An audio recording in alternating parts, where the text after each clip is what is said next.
Hello everyone, welcome to the education time. बच्चों, आज हम अपना विकास मैथमेटिक वर्कबुक स्टैंडर्ड 5 का अपना आगे का रिमेनिंग चैप्टर जो है कि हमारा चैप्टर नंबर 10 उसे हम स्टार्ट करेंगे। बच्चों, मैच द फॉलोइंग, इसके पहले का ये जो क्वेश्चन है, क्वेश्चन नंबर 5, हमने ये अपने पहले पिछले वीडियो में कर लिया था।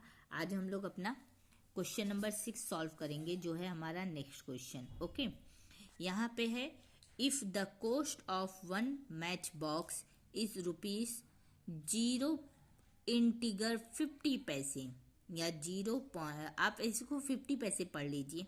इंटीगर के पहले रुपीस आता है और इंटीगर के लेफ्ट साइड पैसे आते हैं। Okay, one more time, if the cost of one match box is the 50 paise, then how many match box can be bought for the rupees 5 rupees 50 paise. यहाँ पे क्वेश्चन हमसे कह रहा है बच्चों, अगर एक मैच बॉक्स वो होता है जो हम माचिस जलाते हैं, उसे कहते हैं। तो यहाँ पे क्वेश्चन हमसे कह रहा है, अगर एक मैच बॉक्स हमें 50 पैसे का मिलता है तो 5 रुपीज 50 पैसे के हमें कितने मैच बॉक्स मिलेंगे। Okay, one more time, 5 rupees 50 पैसे के हमें कितने मैच बॉक्स मिलेंगे। बच्चों, यहाँ पे देखिए, ये वाला तो किया हुआ है, लेकिन इसको मैंने और इजीली तरीके से अपनी नोटबुक में करके दिखाया। मैं आपको दिखाती हूँ। ओके, देखिए, if the cost of one match box is rupees 50 paise, then how many match box can be a bought for rupees 5 rupees in the 50 paise. अब देखिए आंसर क्या है, वन मैच बॉक्स रुपीज। बच्चों, स्टोरी सम करने के पहले आपको कुछ नॉर्मल सेंटेंस लिखने होते हैं। स्टोरी सम जो होता है वो हमारे डी ग्रुप का क्वेश्चन होता है, और मैं जहाँ तक जानती हूँ स्टोरी सम के क्वेश्चन के लिए आपको एग्ज़ाम में 4 से 5 मार्क्स के क्वेश्चन आते हैं। तो ये एक्चुअली ये जो स्टोरी सम होता है, इसमें आपको कुछ सेंटेंसेस पहले लिखने होते हैं, और उसके बाद आपको जो भी वो सम है वो आपको सॉल्व करना होता है, चाहे वो प्लस में हो या माइनस में हो, मल्टीप्लाई में हो या डिवीज़न में हो। लेकिन आपको सेंटेंस लिखने बहुत ज़रूरी होते हैं, क्योंकि आधे नंबर तो आपके, अगर आप ऐसा करते हैं कि सेंटेंस नहीं लिखेंगे, खाली क्वेश्चन सॉल्व कर दे, तो भी आपको हाफ मार्क्स मिलेंगे। और अगर आप क्वेश्चन सॉल्व करके सेंटेंस नहीं, मतलब सेंटेंस लिख दिया, क्वेश्चन नहीं सॉल्व करिए, तो भी आपको आधे मार्क्स मिलेंगे। तो बेहतर है आप दोनों ही लिखिए, और ज़्यादा इसमें कुछ लिखना ही नहीं होता है। हमारे पास जो भी क्वेश्चन है उसमें से ही कुछ हमें वर्ड ढूंढ के अपने सेंटेंस बना के हमें लिखना होता है। इससे हमें दो बात की वैल्यू हो जाती है, एक तो हमारे सेंटेंस बनने हो जाते हैं, और सेकेंड हमारा स्टोरी सम का जो रूल्स है जिसमें हमें सेंटेंस बनाने होते हैं वो हमारे लिए सुटेबल हो जाता है। ओके, अब हम लोग स्टार्ट करते हैं। वन मैच बॉक्स रुपीज 0.50 पैसे, हाउ मैनी मैच बॉक्स, देखिए मैंने ये यहीं से लिया है। How many match box can be a both, मैंने अलग से कोई सेंटेंस नहीं लिया ताकि आप लोग को ज़्यादा दिक्कत ना पड़े, खाली ये फॉर नहीं लगाया। How many match box we bought rupees 5.50 paise. अब हमें एक का अगर मालूम है और हमें ज़्यादा का मालूम करना है, एक का मालूम है, ज़्यादा का मालूम करना है, तो क्या करते हैं, डिवीज़न करते हैं। हम यहाँ पे 5.50 डिवाइडर 5 इक्वल, अब यहाँ पे देखिए, यहाँ पे 11 कैसे आया आपको मैं बता देती हूँ। 5 1 जा 5, 5 लिखा, क्रॉस किया, 5 को 5 से माइनस किया तो क्रॉस आया। अब ये इंटीगर यहाँ पे जो है उसे आप छोड़ दीजिए, इंटीगर को छोड़ दीजिए, इंटीगर को आपको यूज़ नहीं करना है। आपको क्या करना है, सेकेंड वाला जो वर्ड है, नंबर है, वो आपको नीचे डाउन साइड ले लेना है। अब फिर 5 1 जा 5, क्रॉस कर दिया, आंसर आया 0। ओके, अब ये 0, 5 0 जा 0, हम लोग अगर 5 का टेबल 0 टाइम पढ़ेंगे तो क्या आएगा, 0 ही आएगा, क्योंकि 5 का टेबल 0 टाइम पढ़ेंगे 0 आएगा। 5 1 जा 5, 5 आता है, तो क्या होगा, 5 0 जा 0। अब हमें ये देखना है इंटीगर कहाँ पे लगाएं, क्योंकि यहाँ क्वेश्चन में तो मैंने आपको पहले बोला इंटीगर छोड़ दीजिए, इंटीगर लगाएं कहाँ पे। हमारा आंसर है 11, ये तो मैंने इंटीगर लगा दिया है, लेकिन हमारा आंसर था 11 0 था। अब इंटीगर हमने कहाँ पे देखा, इंटीगर आगे से पीछे से 2 नंबर के बाद है। अगर पीछे से 2 नंबर के बाद देखेंगे तो 0 जरा 0 ये आता है, तो हमारा आंसर आएगा 11.50। Okay. Final answer 5.5 we both of the 11 matchbox. Okay. हमारा सेकंड क्वेश्चन है, if the cost of one shop if the cost of one soap is rupees 16.50, then what is the cost of the 10 soap? मतलब एक जो साबुन है उसकी कीमत है 16 रुपये 50 पैसे, तो 10 साबुन की कीमत कितनी होगी? अब हमें एक मालूम है और एक से हमें काफ़ी ज़्यादा जाना है, तो हम इसे क्या करेंगे, इसका मल्टीप्लाई करेंगे। वन सोप ₹16.50, तो what is the 10 soap?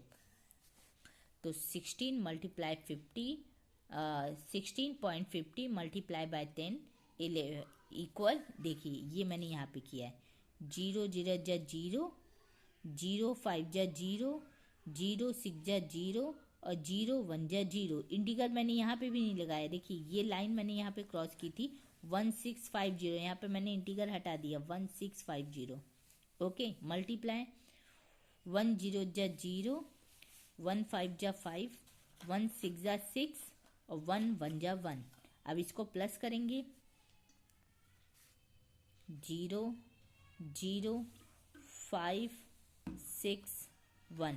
Integral कितने नंबर के बाद है? पीछे से 2 नंबर के बाद।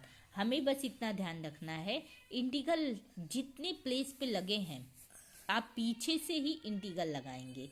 आप आगे से नंबर काउंट करेंगे तो आपका गलत होगा। जब भी इंटीग्रल लगाना, जो भी आपको करना है, प्लस करना है, माइनस करना है, मल्टीप्लाई करना है, आप उसको सिंपली अपने नॉर्मल फॉर्म में कीजिए और उसके बाद इंटीग्रल कहाँ पे लगाएंगे, तो पीछे से आप प्लेस वैल्यू पढ़ लीजिए।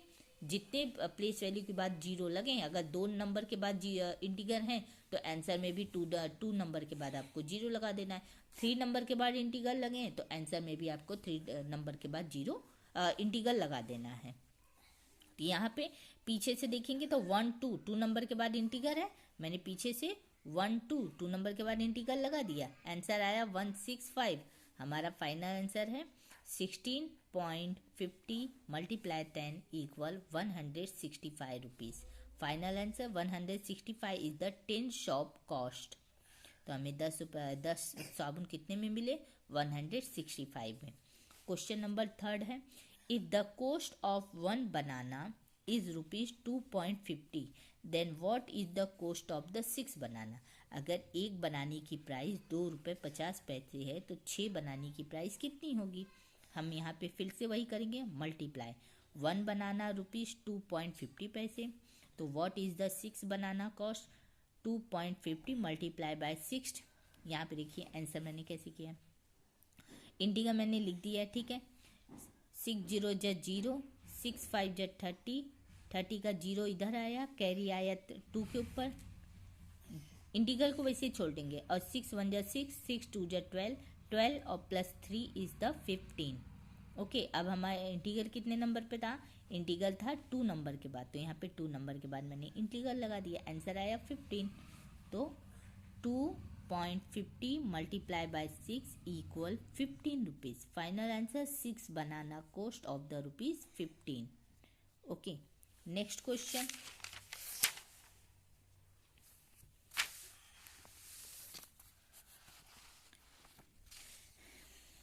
if the cost of one notebook is ₹50.50, then how many notebooks can be bought for 124? यहाँ पे कहा जा रहा है एक नोटबुक की प्राइस अगर ₹15.50 है तो 124 में हमें कितनी नोटबुक मिलेंगी। ओके, इसके लिए हमें एक से काफ़ी ज़्यादा पूछा है, एक का बता के हमें ज़्यादा का पूछा गया, तो हम इसके लिए डिवाइड करेंगे। ओके, यहाँ पे देखिए one notebook cost of the 15.50 rupees, तो what is the 124 of the both in the notebook? तो 50 पैसे को पहले लेफ्ट कर दीजिए। ओके, 50 पैसे को पहले लेफ्ट कर दीजिए। हम लोग पहले 15 का देख लेते हैं। अगर हम लोग 50 पैसे को लेफ्ट कर देते हैं तो 15 में हमें ऐसे नंबर तक जाना है जो 25 के अप में न जाए, बिफोर में आए, लेकिन इतने बिफोर में भी नहीं कि डिफरेंस ज़्यादा मिले, हमें कम डिफरेंस के नंबर देखने हैं। तो अगर हम लोग देखते हैं तो 15 8 जा 20 120 और 15 9 जा 135। अगर 15 का टेबल पढ़ लें तो 15 1 जा 15, 15 2 जा 30, 15 3 जा 45, 15 4 जा,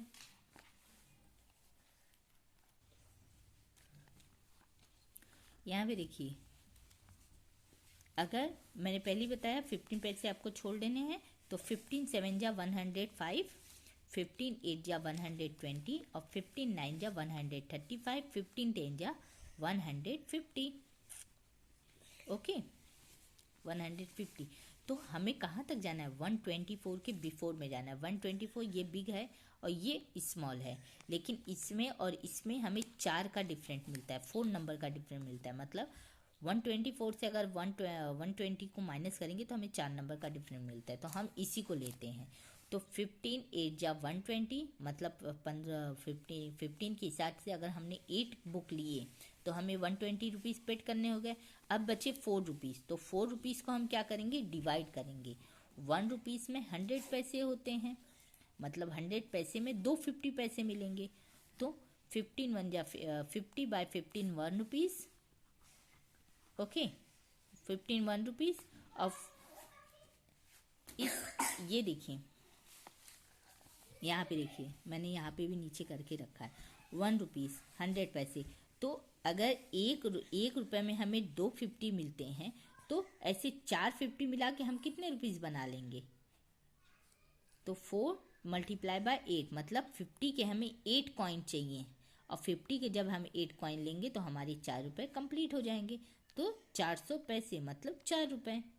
1 रुपीज़ इक्वल 100 पैसे, तो 400 पैसे मतलब 4 रुपीज़। ये आ गया समझ में आपको? अगर आपको नहीं समझ में आया हो तो मैंने जो ये लिखा है आप इसे एक बार ध्यान से पढ़ेंगे ना, तो अपने आप आपको समझ में आ जाएगा। क्योंकि हो सकता है बताने में या कुछ नेटवर्क प्रॉब्लम की वजह से आपको समझ में ना आया हो, तो मैंने जो लिखा है उसे आप ध्यान से पढ़ लेंगे ना स्टार्टिंग से लास्ट तक, तो वीडियो पोस्ट करके आपको कंप्लीट क्वेश्चन समझ में आ जाएगा। ओके, क्वेश्चन नंबर 5 है, Mihir want to the buy a bat of the ₹17। Mihir एक बैट खरीदने जा रहा है जिसके लिए उसने पहले 70 रुपये, जिसके लिए उसे पेड करने 70 रुपये। ही वॉज 1 नोट, उसके पास नोट है, एक 50 की नोट है। एक कॉइन है जो 5 रुपये की कॉइन है, 3 कॉइन है जो 2 रुपये की कॉइन है, और 4 कॉइन है जो 1 रुपये की कॉइन है, और 4 कॉइन है जो 50 पैसे की कॉइन है। तो how many rupees does he needed more, तो उसे और कितने पैसे चाहिए कि उसके 70 रुपये कंप्लीट हो जाए और वो एक बैट ले पाए। तो पहले हम लोग क्या करेंगे, मिहिर के पास एक्चुअली में हमें क्या क्या दिखाना, हम क्वेश्चन से क्या पूछा है कि बैट है 17 रुपीज़ की, और मिहिर के पास कितने पैसे हैं जो उसमें कुछ एक्स्ट्रा हमें ऐड करने होंगे। तो बैट तो 17 की है, पर मिहिर के पास है क्या पहले कितने पैसे, वो हमें देखने हैं। तो मिहिर के पास एक 50 की नोट है। ओके, एक देखिए ये 50 की नोट है, और 1 रुपीज़ की 5 कॉइन है, तो मतलब 5 रुपीज़ है। 3 कॉइन है 2 रुपीज़ की, तो मतलब 6 रुपीज़ है। 3 कॉइन है 2 रुपीज़ की, तो 2 3 जा 6। 4 कॉइन है 1 रुपीज़ की, तो 4 रुपीज़ हो गए, और 4 कॉइन है 50 पैसे की, तो वो मतलब 2 रुपीज़ हो गए। अब टोटल कितने हो गए? टोटल हमने किया तो 67 आया, और हमारा बैट है 17 रुपीज़ का। तो हम क्या करेंगे, how many need 17 minus 63 equal then the 3। तो Mihir need ₹3 more then buy a bat. तो मिहिर को 3 रुपये और ज़रूरत है जिससे वो बैट खरीद सके। ओके बच्चों, ये हमारा स्टोरी सम जो हम लोग ने यहाँ तक मिहिर तक कंप्लीट कर लिया।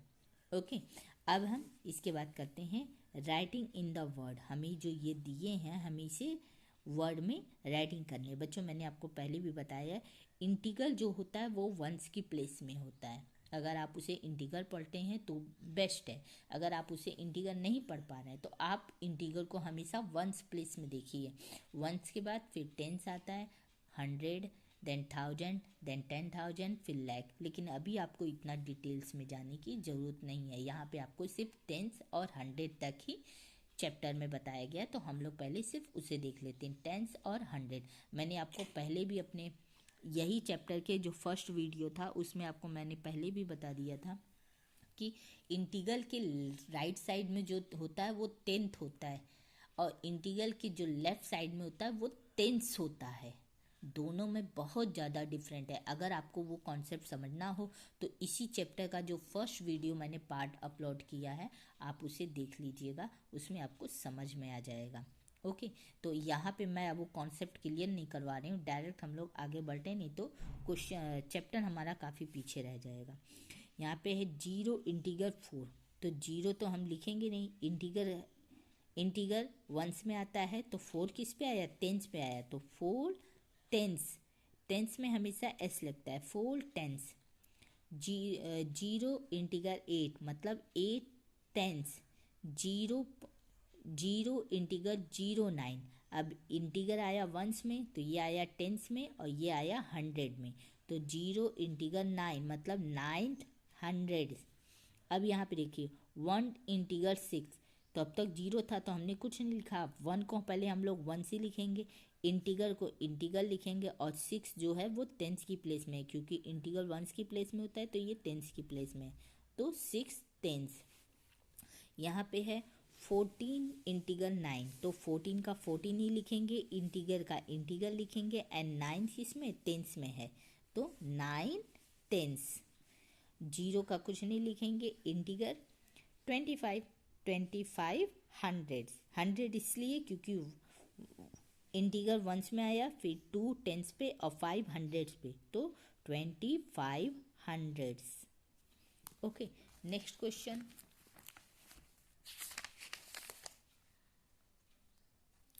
6 इंटीग्रल 75, ओके, तो 6 इंटीग्रल 75 मतलब वंस टेंस 100, तो 75 हंड्रेड्स।